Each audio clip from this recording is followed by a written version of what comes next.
O policial foi fazer o parto do filho do traficante. A mulher tava grávida do traficante. Do quê? Do traficante. Traficante. Pensa numa mulher. A mulher ficou grávida de trigêmeo. Trigêmeo. O traficante foi pro trabalho pra bater o ponto certinho, CLT o traficante. CLT. Aí ele saiu, né, cara, e a mulher ficou sozinha em casa. A mulher ficou sozinha.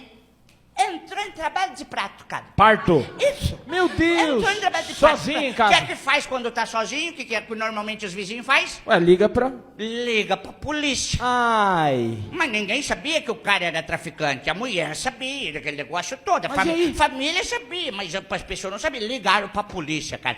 A polícia veio pra fazer o prato da mulher, cara. O parto. A mulher na cama, abriu a perna, saiu o primeiro bebezinho olhou o policial fardado. E aí? Voltou pra dentro, falou pros outros dois, sai pelo c... que eu já rodei, cara. Ó.